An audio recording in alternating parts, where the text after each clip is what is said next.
Hey guys, today's video is Poshmark Q&A. You know the drill. Here we go. First question is, do you know if it's possible to delete bundle messages? I was talking to a possible buyer, and when I went back to her bundle, the items were removed and the comments were gone. Is it possible for comments to be deleted? I've never seen this. You can definitely remove things from a bundle. She could have definitely removed the items from a bundle, but I don't think there's a way to remove the comments. The comments stay. The only way to remove a comment is to mark it as spam, but I don't think you can mark your own comment as spam. Unless she blocked you?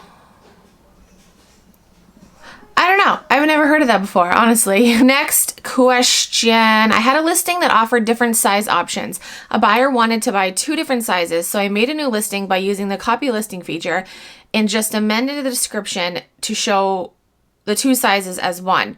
Now I want to delete the old listing, but it would not allow me to do it. It only showed the option to copy listing and no option to delete it. So I edited the old listing to show 0 quantity, and it ended up just showing as a sold item. Do you know why the delete option was not there?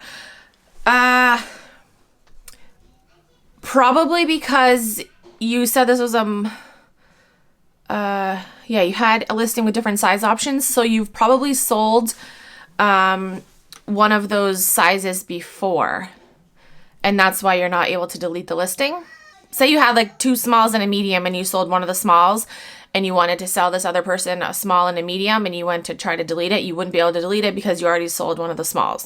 Does that make sense? Next question. Thank you for all the free info. You're welcome. Thank you for watching. What's your name? Miriam. My question, do I need to share every single item every day? I have over 1,100 active listings. It takes forever to share twice daily. So I would say yes. 1,100 listings, that is a lot. But again, I would say yes. Some time consuming, but I think what people don't realize is that sharing is part of Poshmark. It's not going to go away anytime soon. So if you're serious about shelling, if you're serious about selling, no, if you're serious about selling on Poshmark, then you have to be able to include sharing in your daily activity. If you don't share, you won't make sales. So again, if you're serious about it, then you have to try to include that in your daily activity. And again, 1,100 listings, that's a lot. I have a little over 500 active listings right now, and it takes me about 15 minutes to share my 500 active listings. And I do it multiple times a day because, again, if you don't share, you're not going to make sales. So I definitely include that in my daily activities. Next question, have you ever had a case open for fit and Posh hasn't responded?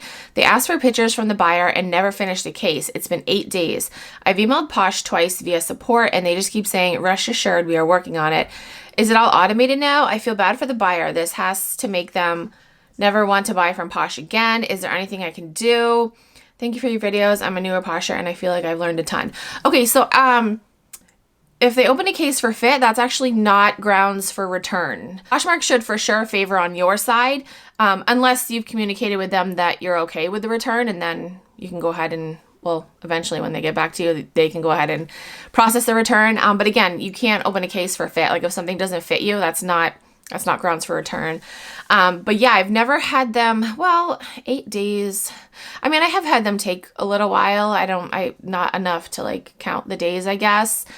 I would give it a couple more days. I would definitely contact them again and say, hey, you know, it's been over a week, like what's going on? And just give them like a couple more days and then kind of see what it goes from there. But I would reach out to the buyer and say, I mean, unless you're okay with the return. If you're okay with the return, then, you know, just kind of wait it out and see what Poshmark says. But if you're not okay with the return, reach out to the buyer and say, hey, unfortunately, Poshmark doesn't allow returns because of fit. They're probably going to side with me, you know, sorry. Okay, next question. Hey again, I love how on point you are with your videos. Oh, thank you. I have pre-filmed so many videos. I have like videos scheduled to upload. Like it's craziness. I'm definitely grinding out the freaking videos. Okay, I recently ordered a bundle from someone and needed it by my baby's party. Asked questions about the bundle, but the person was not responsive. Still bought it anyways.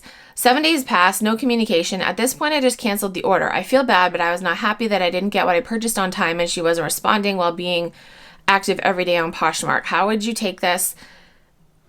How would you take this if you were in the buyer's point of view and also the seller's point of view? I love your perspective on things. So yeah, that. First off, that's kind of shady that she wasn't responding to you, yet she was active on the app. You know, there are sellers that go on Poshmark and, you know, they don't know, you know, that it's a social app, that you need to be active on the app to sell things. So, you know, they might list things and then, you know, not go on the app for like weeks at a time. That would be kind of understandable, but the fact that she was active and not answering you, that's a little weird. But yeah, as a buyer, I'd be pissed off and I'd probably do the same thing as you. I would have canceled. The seller's point of view, like who knows what was going on her end. Again, if she was active on the app, there's no reason she couldn't have gotten back to you. You know, again, if she had like shit going on in her life and she wasn't active on the app, then yeah, that'd be understandable. But I don't know, that's kind of shady. But I definitely would have done exactly what you did. Okay, and the last question, somebody sent me screenshots of another person's Instagram post and they wanted to get my opinion on it. And I'm not gonna like give out names because I don't wanna, I'm just not gonna give out names of who this person is, or who both people are. But they sent me a DM and said, WTF, is this person crazy or what? So I guess they sell on Mercari. I don't know if they sell on Poshmark too, but they sell on Mercari. And they posted a screenshot of an email that they got from Mercari. Hi there, thanks for your patience. I checked and it looks like your account was suspended because it appears you were using a bot or other method to list a large volume of items in a short period of time. Rest assured, I've restored your account, but we kindly ask that you moderate your listing speed. We strive to keep Mercari a friendly marketplace for all users and avoid flooding the market with only a few sellers' items. Thank you, Mercari moderation team. And this person's caption on the post was, update, after posting this and listing 40 items, I'm back in Mercari jail. I can't even list 40 items now without being flagged. I'm going to have to ask Mercari how many I can list in a day without being flagged. Note to self, don't cross list 520 items in one day. I'm officially out of Mercari jail. Yippee! Yeah, and then they posted another screenshot, and it says, hi there, I took a look and see that your account has been suspended again due to the rate at which you list items. We kindly ask that you refrain from listing items in under 10 seconds as this points towards the use of listing software, which is not permitted on Mercari. I've restored your account access. Thanks for understanding. And then this person's comment was, Mercari update, I'm out of Mercari jail again, and I guess I need to wait 10 seconds per listings. Now, I can do that. So I just don't understand the logic in that. Like, why would you risk it? They've already suspended your account twice now, and you're still going to do it. I mean, they said right in the email, it points towards the use of listing software, which is not permitted on Mercari. If you can't do it on Mercari, you probably can't do it on Poshmark either, which you can't. I've already gotten that from them. There is still some debate as to whether or not. I still haven't heard back anything from Casey, Rockstar Flipper. He still hasn't heard back from Poshmark. He was going to try to get someone higher up at Poshmark to tell us the definite truth, and I don't think that's going to happen. I've already had multiple people from Poshmark tell me that the use of third-party software isn't allowed. Obviously, bots aren't allowed, but listing software, anything that has to grab data from the Poshmark website isn't allowed. I've already had people tell me that, and still you have some people still have List Perfectly claiming that they're not a third-party app, which just still blows my mind. It's like you don't know what you are. You are third-party. You're not Poshmark. You're not the user. What comes after 2? 3. There you are. List Perfectly.